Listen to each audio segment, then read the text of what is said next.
고난주간 특별 새벽 기도회를 실시합니다. 하나님의 은혜가 가득 넘치기를 진심으로 축원합니다. 예수님께서 예루살렘 성전에 들어가십니다. 보통 성전이나 회당에 들어가실 때 예수님께서 하시는 일은 가르치는 일, 기도하는 일을 하시지만 이번에는 특별히 가르치는 일보다, 기도하는 일보다 또 다른 일을 하러 가십니다. 그것은 무엇입니까? 예수님이요, 이번에는 칼을 들고 싸우러 들어가셨습니다. 로마 제국의 신하들이 찬 칼은 쇠로 된 칼이지만 예수님이 들고 가신 칼은 말씀의 칼입니다. 히브리서 4장 12절에 하나님의 말씀은 살아있어 좌우의 날이 선 어떤 검보다도 예리하다, 이렇게 기록되어 있습니다. 칼이 보면 한쪽 면에만 날이 선 칼도 있고 양쪽 면에 날이 선 칼도 있죠. 이순신 장군이 사용했던 칼은 한쪽 면만 날이 선 칼이고, 로마 병정들이 사용했던 칼은 짧은 단도로서 양쪽에 날이 있는 칼입니다. 그래서 전투를 할 때 오른쪽, 왼쪽 이렇게 쉽게 상대와 싸울 수가 있습니다. 그런데 예수님이, 이 성경은 이렇게 기록되어 있습니다. 하나님의 말씀은 좌우에 날이 서 있어서 어떤 검보다도 예리하다. 그러면서 그 날로 혼과 영과 관절과 골수를 찔러 쪼개기까지 한다. 로마 병사들이 가지고 있는 날은 그냥 사람을 찌르기 하지만 하나님의 말씀은 영까지 찔린다는 것, 골수까지 찔린다는 것, 영혼의 깊은 곳을 찔러서 썩은 것을 도려내는 것이 말씀의 칼이다라는 거죠. 병사들이 사용하는 칼은 상대를 죽이는 데 사용하잖아요. 예수님이 사용하신 말씀의 칼은 썩은 부위를 도려내서 살리는 데 사용하는 칼이에요. 칼도 같은 칼이지만 어느 칼은 사람을 죽이고 어느 칼은 사람을 살리는 것이죠. 의사의 칼이 사람을 살리는 칼이 될 수가 있죠. 여호와의 성전이라, 여호와의 성전이라, 여호와의 성전이라, 오늘 말씀에 기록되어 있는데 하나님의 성전이 그러면 무엇을 해야 되느냐? 하나님의 성전은 하나님을 만날 수 있는 장소가 되어야 된다. 말로만 성전이라 그러면서 그 안에 썩은 것이 있으면 그것은 성전이 아니라 오물저전우가 되는 것이다 이야기하는 것이죠. 특별히 성전을 이끄는 제사장, 현대식으로 표현하면 목사가 되겠죠. 목사는 교인들을 하나님께로 인도하는 사람이야지 썩은 물에 담그는 사람이 되어서는 안 된다는 거예요. 목사가 깨어있지 않으면, 실은 장로가 깨어있지 않으면 교회는 엉망이 될 수밖에 없습니다. 성전을 이끄는 제사장은 제사를 통해서 사람들을 이끌어야 되는데 그렇지 못한 것이 예레미야 시대의 현실이었고 예수님 시대의 현실이었고 2025년 대한민국의 현실인 듯 싶습니다. 제사장은 자신이 먹을 것, 입을 것, 마실 것, 이것을 염려하지 말아야 돼요. 돈을 세는 일이 제사장이 아니라 하나님의 뜻을 헤아리는 사람이 제사장이 돼야 되는 것이죠. 교회의 지도자들은 하나님의 뜻을 먼저 생각해야 되는데 인간의 계산기를 두드리면 이것 또한 하나님을 모독하는 일이 될 수가 있는 것이죠.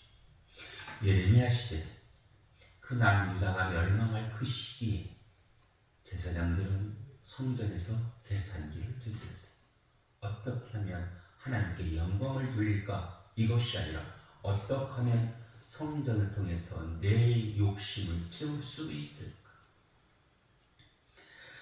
예수님 당시 사람들이 제사를 드리러 오기 위해서 제물을 준비합니다. 어떤 사람은 소를 끌고 오고 어떤 사람은 염소를, 어떤 사람은 양을 끌고 와요. 돈이 없는 사람들은 어떻게 했을까요? 양이나 염소나 소를 살 수가 없기 때문에 산에서 비둘기를 잡아요. 한 마리만 잡는 게 아니에요.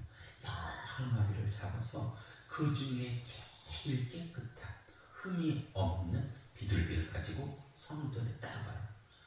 어떤 사람은 1년 내내 애지중지 소를 키워요.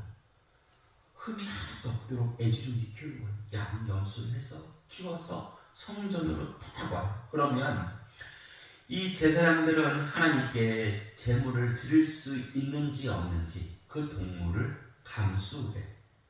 너무 좋은 동물인데 제사장은 일부러 트집을 잡는 것이죠. 얘는 발뒤꿈치가 안 좋아. 얘는 털빛이 안 좋아. 얘는 꼬리가 안 좋아. 얘는 이상해. 이런 트집을 잡아요. 그러면서 이렇게 얘기합니다. 네가 가지고 온 것으로는 성전에서 제사를 드릴 수 없으니 우리 성전에서 특별히 준비한 흠이 없는 것을 사다가 너희가 제사를 드리라. 그래서 부득이하게 성전에서 제물을 사려고 하는데 이 성전에서 파는 동물들은 자신이 가지고 온 동물보다 형편없는 거예요. 자신이 가지고 온 동물이 A급이라면 성전에서 파는 동물은 C급도 안 되는 것을 팔아요. 예를 들어서 소 한 마리에 100만 원이라고 하면 성전에서는 얼마에 팔겠어요? 성전에서는 C급 이하의 동물을 200만 원, 300만 원 주고 파는 거예요. 왜 그럴까요? 하나님께 영광 돌리기 위해서가 아니라 제사장이 욕심을 채우기 위해서 성전에서 하지 말아야 될 일을 하는 거예요. 두 번째, 예수님 당시는 로마가 지배했던 사회이기 때문에 사람들이 로마가 만든 동전을 사용했어요. 로마가 만든 동전에 보면 황제의 얼굴이 찍혀 있어요. 십계명에 너희를 위하여 우상을 만들지 말라. 이스라엘 사람들은 어떤 형상을 지닌 것을 극히 싫어했습니다. 그래서 이 동전을 가지고 성전에서 사용하려고 하면 사용할 수가 없는 것이죠. 그래서 성전에 이런 일이 있습니다. 성전에서만 사용하는 동전을 성전에서 만들었는데 거기는 똑같은 크기지만 거기에 아무런 무늬가 없는 윗무늬 그런 동전을 사용한 것. 그러면 로마의 동전과 성전의 동전을 바꿔주는, 환전해주는 그런 역할을 하는 사람이 필요하겠죠. 우리가 외국에 나가면 우리 돈과 외국의 돈을 환전해주면 중간에 수수료를 받는데 어떤 은행에서는 수수료가 작고 어떤 은행에서는 수수료가 조금 세고 우리는 그것을 파악하고 웬만하면 수수료가 적은 은행을 이용하잖아요. 그런데 성전 안에서 환전해주는 사람들은 그렇게 하지 않았다는 거예요. 수수료를 엄청나게 받았다는 거예요. 상에 자판을 깔아놓고 하라는 거예요. 그래서 예수님께서 그 모습을 보고 너무 화가 나요. 성전에 있는 장사, 환전하는 사람들의 상을 다 뒤엎어버려요. 그 모습을 성경은 이렇게 표현합니다. 강도들의 소굴이 되었다. 교회는 하나님께 영광을 돌리는 장소여야 되는데 교회가 사업체로 변하면 교회는 강도의 소굴이 되는 것이죠. 성전을 몸으로 비유하자면 성전 곳곳에 썩은 균이 쫙 펼쳐져 있는 거예요. 그래서 예수님은 말씀의 검으로 좌우의 날에 산 말씀의 검으로 혼과 영과 골수를 쪼갤 수밖에 없는 거예요. 성전의 썩은 부위를 도려낼 수밖에 없는 거예요. 대수술을 가능할 수밖에 없는 것이죠. 예수님께서 이 성전의 썩은 부위를 도려내니 썩은 균들은 자신들도 도려내어질까 염려되어 예수를 죽일 몰이를 합니다.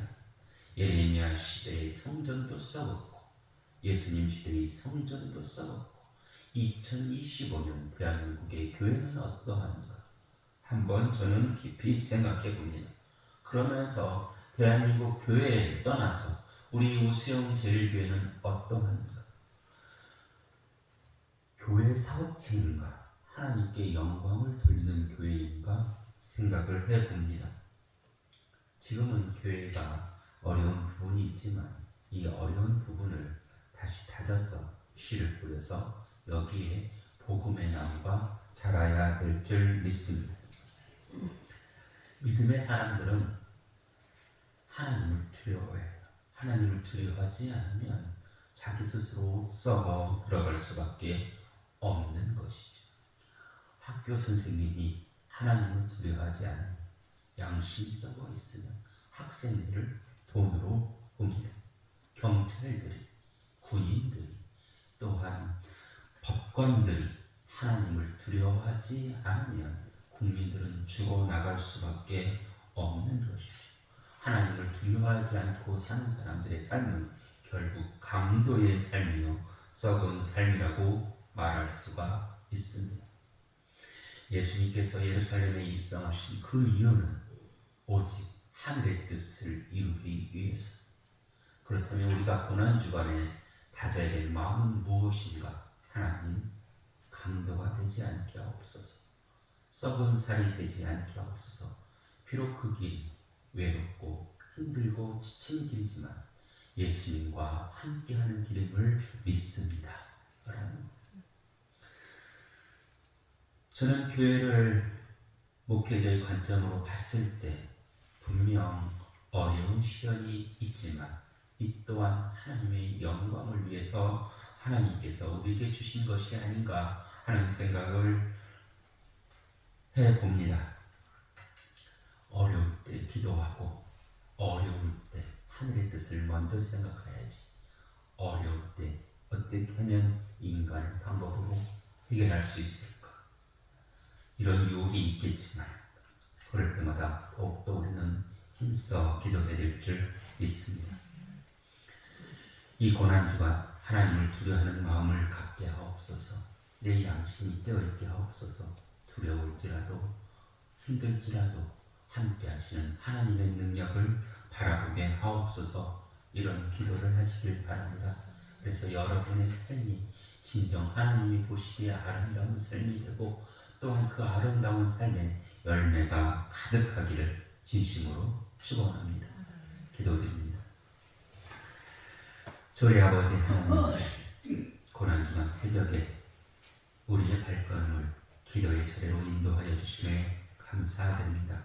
이 시간이 그저 왔다 가는 시간이 아니라 하나님의 음성을 듣는 귀한 시간이 되게 하여 주옵소서. 약한 믿음을 단단히 하는 시간이 되게 하옵시고 오직 하나님의 섭리 속에 주님만 바라보는 믿음을 갖는 시간이 되게 하여 주시옵소서. 고난주간 유흥을 줄이게 하옵시고 먼저 십자가의 죽음을 묵상케 하여 주옵소서. 그리하여 하나님의 자녀로 하나님의 백성으로 거듭나게 하여 주옵소서. 예수님 이름으로 기도드립니다.